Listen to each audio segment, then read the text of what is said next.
Assalamualaikum warahmatullahi wabarakatuh. Perkenalkan, nama saya Ahmad Yani dari Fakultas Hukum Universitas Wiraraja Madura.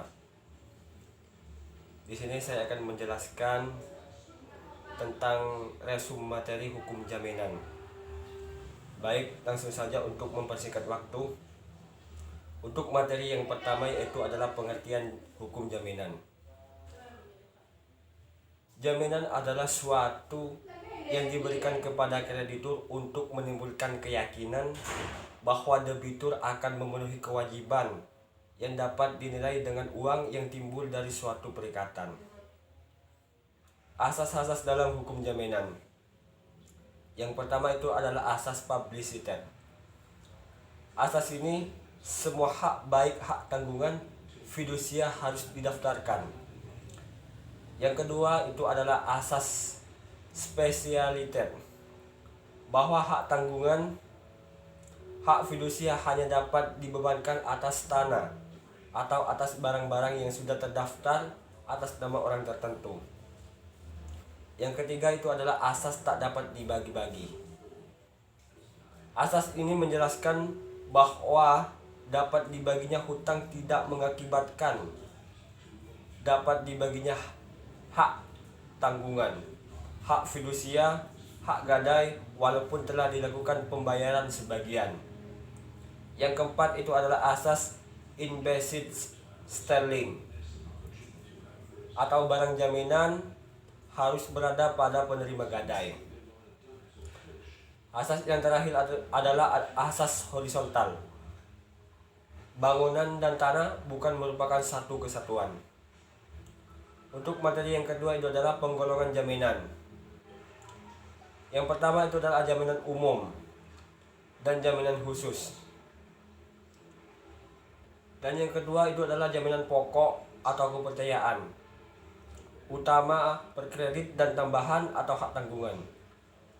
Yang ketiga itu adalah jaminan keberadaan dan perorangan atau pribadi, perusahaan, bank garansi. Untuk materi yang ketiga itu adalah jaminan gadai, hak penerima gadai atau kreditur. Yang pertama, seorang kreditur dapat melakukan pares eksekusi, yaitu menjual atas kekuasaan sendiri benda-benda debitur dalam hal debitur lalai atau wan prestasi. Yang kedua itu adalah kreditur berhak menjual benda bergerak milik debitur. Perantaraan hakim disebut real executive. Yang ketiga itu adalah kreditur berhak mendapat penggantian dari debitur semua biaya yang bermanfaat yang telah dikeluarkan kreditur untuk keselamatan benda gadai. Yang keempat itu, jika suatu piutang digadaikan dan piutang itu menghasilkan bunga, maka kreditur itu berhak memperhitungkan bunga piutang tersebut untuk dibayarkan kepadanya. Yang kelima itu adalah kreditur mempunyai hak retenti, yaitu hak kreditur untuk menahan benda debitur sampai debitur membayar sepenuhnya utang pokok ditambah bunga dan biaya-biaya lainnya yang telah dikeluarkan oleh kreditur untuk menjaga keselamatan benda gadai. Materi yang keempat yaitu jaminan fidusia. Fidusia adalah pengalihan hak kepemilikan suatu benda atas dasar kepercayaan dengan ketentuan bahwa benda yang hak kepemilikan dialihkan tersebut tetap dalam penguasaan pemilik benda yang dijelaskan oleh pasal 1.1 Undang-Undang Jaminan Fidusia. Pengaturan hak jaminan fidusia diatur di dalam Undang-Undang Nomor 42 Tahun 1999 tentang jaminan fidusia, Lembaran Negara Republik Indonesia Tahun 1999 Nomor 168 dan tambahan Lembaran Negara Republik Indonesia Nomor 3889. Materi yang kelima yaitu adalah hipotek. Hipotek adalah suatu hak kebendaan atas benda-benda tak bergerak untuk mengambil penggantian daripadanya bagi pelunasan suatu perikatan.